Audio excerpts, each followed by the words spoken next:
बिहार की सियासत में अब इंतजार की घड़ियां खत्म होने वाली है। विधानसभा चुनाव की आधिकारिक घोषणा 6 अक्टूबर के बाद कभी भी हो सकती है। सूत्रों के अनुसार मुख्य चुनाव आयुक्त 6 अक्टूबर के बाद बिहार का दौरा करेंगे और इसके बाद राज्य में चुनाव की तारीखों का ऐलान कर दिया जाएगा। चुनाव आयोग ने राज्य सरकार को पत्र लिखकर 6 अक्टूबर तक सभी तबादले और पोस्टिंग की प्रक्रिया पूरी करने का आदेश दिया है। मुख्य सचिव को भेजे गए इस पत्र में स्पष्ट कहा गया है कि प्रशासनिक स्तर पर किसी भी प्रकार की देरी बर्दाश्त नहीं की जाएगी। आयोग ने यह भी निर्देश दिया है कि तय समय सीमा तक सभी कार्य पूरे कर उसकी रिपोर्ट सौंपी जाए।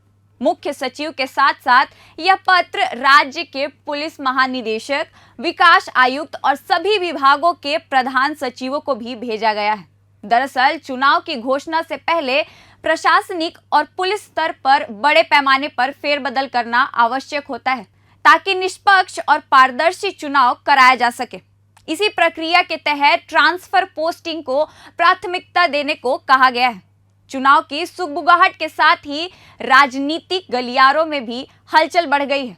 सत्ता पक्ष से लेकर विपक्ष तक सभी दल अपने अपने उम्मीदवारों की सूची को अंतिम रूप देने में जुट गए हैं। नेताओं की मैराथन बैठकें जारी है और चुनावी रणनीति पर मंथन शुरू हो चुका है। विशेषज्ञों का मानना है कि 6 अक्टूबर तक आयोग की तैयारियां पूरी होते ही राज्य में आचार संहिता लागू हो जाएगी और फिर औपचारिक रूप से चुनावी बिगुल बज जाएगा।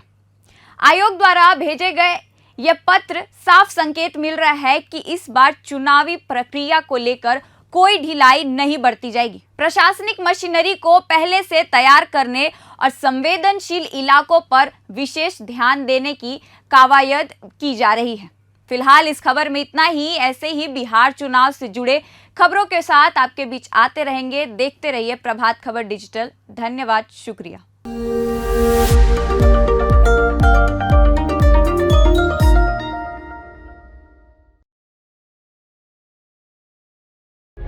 प्रभात खबर .com, विश्वास वही, रफ्तार नहीं।